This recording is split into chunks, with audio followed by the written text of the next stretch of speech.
Gorok aja leher Perdana Menteri Jepang. Gila. Gila ini guys. Lu nggak salah dengar. Gorok aja leher Perdana Menteri Jepang. Orang nomor 1 di Jepang. Kepala negara Jepang diancam mau dibunuh guys. Bahkan mau digorok lehernya. Dan yang kirim ancaman ini nggak ngadi-ngadi guys. Ini adalah duta besar Cina yang ada di Jepang. Gila, ini benar-benar sadis sih. Ini benar-benar udah kayak pernyataan perang. Kok bisa guys? Ternyata ini ada hubungannya dengan hubungan Cina dan Jepang yang dalam beberapa hari belakangan ini semakin memanas. Bahkan ya hubungan antara Cina sama Jepang itu udah di ujung tanduk. Ini bener-bener ngeri guys. Begitu parahnya ya sampai kemudian banyak pejabat tinggi di Jepang itu terbang ke Cina buat meredam situasi. Gila, pejabat Cina mau gorok lehernya Perdana Menteri Jepang. Yang lebih gila lagi ya pejabat Cina itu sekarang juga masih tinggal di Jepang. Namanya juga kerja buat kedutaan yang ada di Jepang. So kalau lu penasaran gimana sih sebetulnya hubungan antara Cina sama Jepang kok tiba-tiba memanas guys. Dan sampai bahkan banyak pesawat jet tempur yang hari ini itu udah saling senggol guys di laut antara Cina dan Jepang. Dan lu tahu nggak Indonesia sebenarnya bisa cuan triliunan loh dari konflik antara Cina dan Jepang ini. So kalau lu penasaran gimana sih caranya Indonesia bisa cuan gede banget dari peperangan Cina-Jepang ini, jangan di skip video ini guys. Let's check this out. Jadi guys, asal usul ya prahara antara Cina-Jepang ini gara-gara pernyataan Perdana Menteri Jepang perempuan yang pertama dan satu-satunya sepanjang sejarah Jepang. Itu dia bikin pernyataan gila. Dia bilang apa namanya Takaichi. Si Takaichi ini bilang, masalah Taiwan ini makin lama makin parah nih. Makin genting nih. Dan Jepang harus bisa mengantisipasi. Jadi ambil tindakan preventif nih kalau seandainya terjadi skenario terburuk. Maksudnya apa tindakan preventif? Dilanjutin lagi sama dia, ini memang gak pakai otak nih dia komen nih. Dia bilang kalau Cina nyerang Taiwan, maka Jepang harus menurunkan pasukannya yang namanya JSDF, Japanese Self Defense Force. Nah ini betul-betul pernyataan yang luar biasa error sih guys. Kenapa? Karena lu bayangin ya dari sudut pandang Cina, Taiwan itu kan provinsi mereka. Isinya gerakan separatis ya sama kayak orang Indonesia lah. Lu nganggap Papua yang mau merdeka itu kan gerakan separatis.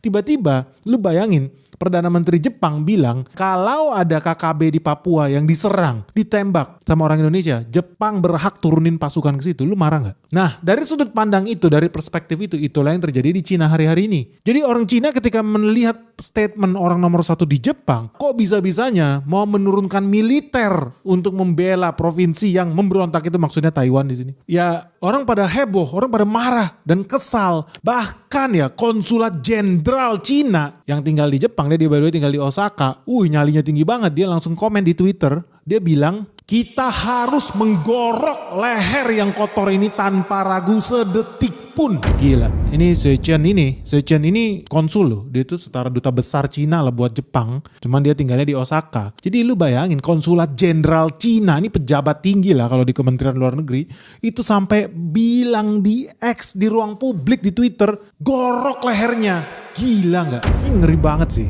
Ya kalau lu lihat, lu bisa lihat cuplikannya di sini. Cuman ya sekarang udah dihapus, dalam beberapa jam ternyata sempat dihapus, tapi ya kita sempat capture itu. Dan yang lebih seru lagi, pernyataan itu bukannya minta maaf ya, namanya orang diplomat biasanya bahasa diplomatis, sorry salah pencet, salah kirim, salah ketik, atau asisten saya mainan handphone, atau anak saya main handphone salah kirim. Enggak, malah pernyataannya Zhejian ini, konsulat jenderal Cina yang ada di Osaka, didukung sama pemerintahan Cina. Lu tahu pemerintahan Cina bilang apa? Pemerintah Cina langsung bikin respons guys. Dia langsung ngomong nih, juru bicara Kementerian Luar Negeri Cina, si Lin Jian itu, dia bilang dia membela pernyataan sikap yang ada di Twitter yang mau gorok leher Perdana Menteri Jepang itu, dibela sama dia malah. Dan dia bahkan mendesak Jepang guys untuk menghentikan dukungan kepada separatis yang ada di Taiwan. Gila, malah di top up nih. Dia bukan bikin cooling down tapi malah dia top up. Seru nih guys. Dan akibatnya apa? Dan akibatnya udah tahu ya? Ya tentu saja udah tahu. Masing-masing negara hari ini saling memanggil duta besar masing-masing nih. Ditanyain maksud lu apa? Wajar lah ini. Kalau nanti eskalasi lebih tinggi nanti ada persona non grata. Artinya duta besarnya di kick, ditendang, dibuang guys.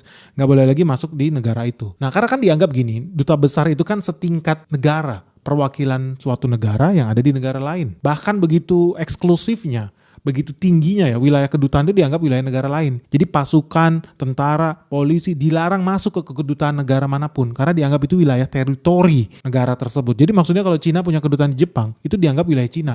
lokasi kedutaan itu. Orang nggak bisa sembarangan masuk. Lu kalau masuk, lu bawa paspor. Dianggap udah negara lain. Nah sekarang mereka udah panggil-panggilan duta besar. Ada kemungkinan bisa eskalasi. Kenapa bisa begitu? Ya karena ternyata nggak lama setelah saling serang ini di Twitter antara Jepang sama Cina. Lu tahu yang dilakukan Cina? Cina kirim drone guys. Pesawat drone ke langit-langit Jepang. Wah warga di sana pada panik. Sampai kemudian Angkatan Udara Jepang itu mengirim pesawat jet tempurnya buat menghalau drone-drone Cina ini. Gila, ini udah perang sci-fi nih guys. Lu bayangin pesawat tanpa awak, pesawat tanpa pilot terbang sendiri melakukan pengintaian dan mungkin bisa pengeboman juga di wilayah Jepang. Untung langsung di stop nih sama pesawat jetnya Jepang. Cuma namanya juga Jepang ya, teknologinya abal-abal ya. Pesawat dia masih disetir pakai pilot. Nggak canggih nih Jepang nih. Tapi yang paling penting gini loh, konteks pertarungan antara dua negara ini hubungan sama Indonesia apa dan gimana caranya kita ngambil keuntungan dari situ, kan itu yang paling penting. Ini kan ngomong kepentingan nih. Intinya Cina sama Jepang mau saling bunuh dan Indonesia bisa dapat benefit apa dari situ. Karena ternyata setelah mereka saling serang ini dan saling kirim pesawat jet tempur ini, apa yang terjadi? Pemerintah Cina langsung mengeluarkan himbauan travel warning. Mereka kirim himbauan kepada seluruh rakyat Cina, jangan mengunjungi Taiwan dan jangan mengunjungi Jepang.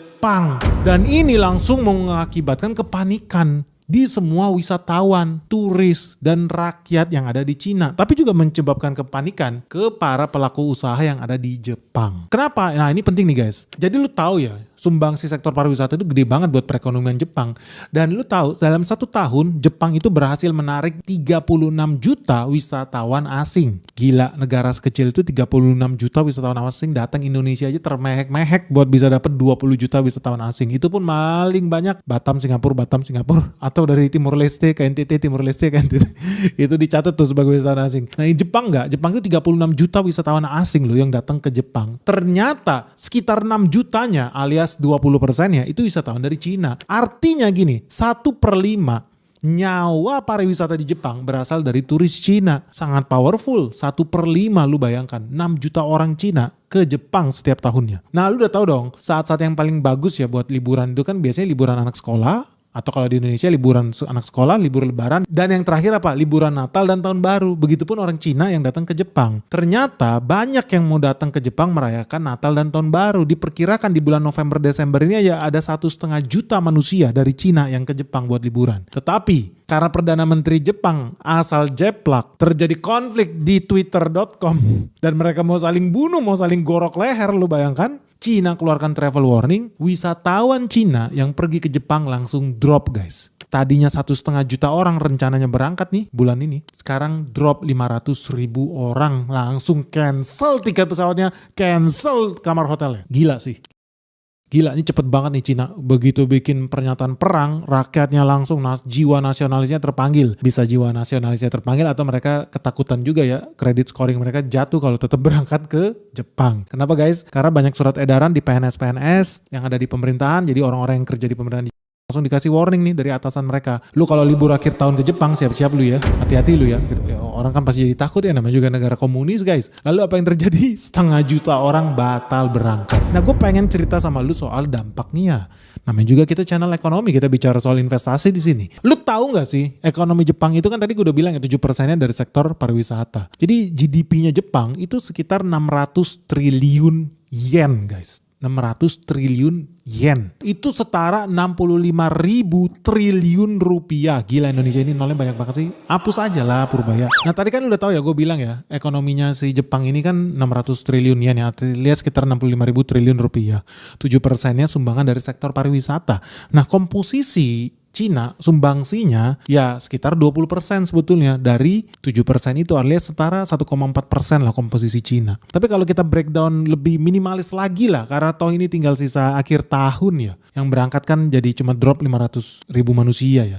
Kita itu akan berdampak sekitar 0,3% terhadap GDP Cina sendiri. Jadi singkatnya gini, kalau ekonomi mereka 609 triliun yen, dan yang terdampak itu sekitar 0,36%, artinya total economic loss dari pembatalan 500.000 orang ini itu setara dengan 2,2 triliun yen. Nah 2,2 triliun yen rupiahnya itu setara 237 triliun rupiah guys. Bukan duit kecil. Ternyata lu harus siap-siap lihat ekonomi Jepang bakal kehilangan duit 237 triliun. Gila sih. Ini dampak yang sangat signifikan sih. Makanya lu jangan heran ya. Begitu terjadi pembatalan serentak 237 27 triliun menguap guys, karena 500 ribu manusia batal terbang dari Cina ke Jepang. Saham Tokyo Disneyland, lu tahu ya rencana BNX mau bikin Disneyland di Bangka Belitung. Nah lu lihat Disneyland yang ada di Tokyo, jadi saham Oriental Land itu drop merah parah guys, kebakaran minus 2,37%. Lalu sahamnya Japan Airlines, ini JAL ya, salah satu pesawat terbang Jepang, itu juga dropnya sampai minus 3%. Tetangganya JAL yang namanya ANA, pesawat ANA yang warna biru itu, lu pasti kalau terbang pilihannya kan pakai JAL yang merah atau ANA yang biru. ANA ternyata juga jatuh guys, jatuhnya sampai minus 3,5%. Jadi sebetulnya semua pada minus nih, termasuk hotel-hotel di Jepang. Jadi lu bisa lihat sendiri ya, bagaimana geopolitik itu mempengaruhi pergerakan harga saham lu. So memang lu gak bisa tutup mata sih kalau lu seorang investor, lu harus mau tahu dengan apa yang terjadi di dunia ini. Gak bisa lu tutup mata, gak bisa lu juga pelototin candlestick itu kayak orang tolol. Cuma orang tolol by the way yang percaya sama candlestick dan pola-pola yang aneh-aneh itu. Karena yang paling penting ya fundamentalnya. Nah dalam konteks ini ya secara makro ya terjadi prahara geopolitik di sini. Tapi pertanyaan yang lebih detail adalah soal penurunan harga saham itu dan apa keuntungan yang bisa kita ambil. Nah keuntungan yang bisa diambil oleh rakyat Indonesia nih, ini pemerintah Indonesia harus gerak cepat loh. Lu tahu gak sih kenapa? Kita itu punya data ya. Satu turis Cina itu rata-rata spending kalau liburan ke Jepang itu setara 240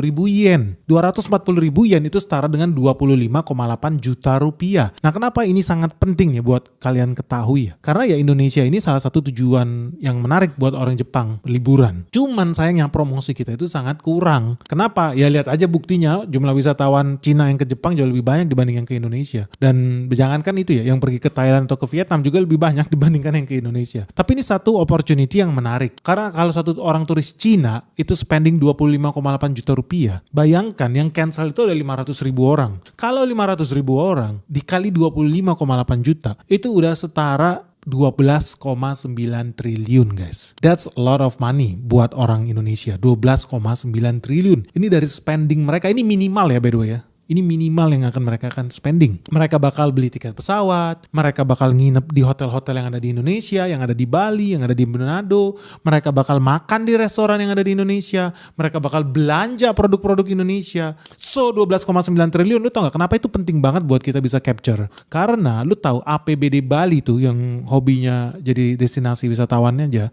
APBD Bali tuh guys cuman 5,3 triliun. Lu bayangin cuma 5,3 triliun. Kalau orang-orang yang cancel, turis-turis Cina ini cancel, yang ke Jepang itu kan udah cancel 500 ribu, kita bisa tarik. Artinya Bali bakal terima pendapatan setara 2 kali APBD-nya, setara 2 tahun Bali loh. Kan gila sih kalau kita ngambil peluang ini. Atau biar lu dapat konteks yang lebih clear lagi, Lombok lah, Nusa Tenggara Barat. Kalau kita bisa tarik turis-turis Cina yang cancel itu terbang ke Lombok hari ini, lu tahu APBD NTB itu cuman 5,7 triliun. Alias ya ini lu bisa dapat 2 tahun APBD-nya Bali, 2 tahun APBD-nya NTB, Lombok, kalau seandainya kita bisa tarik itu.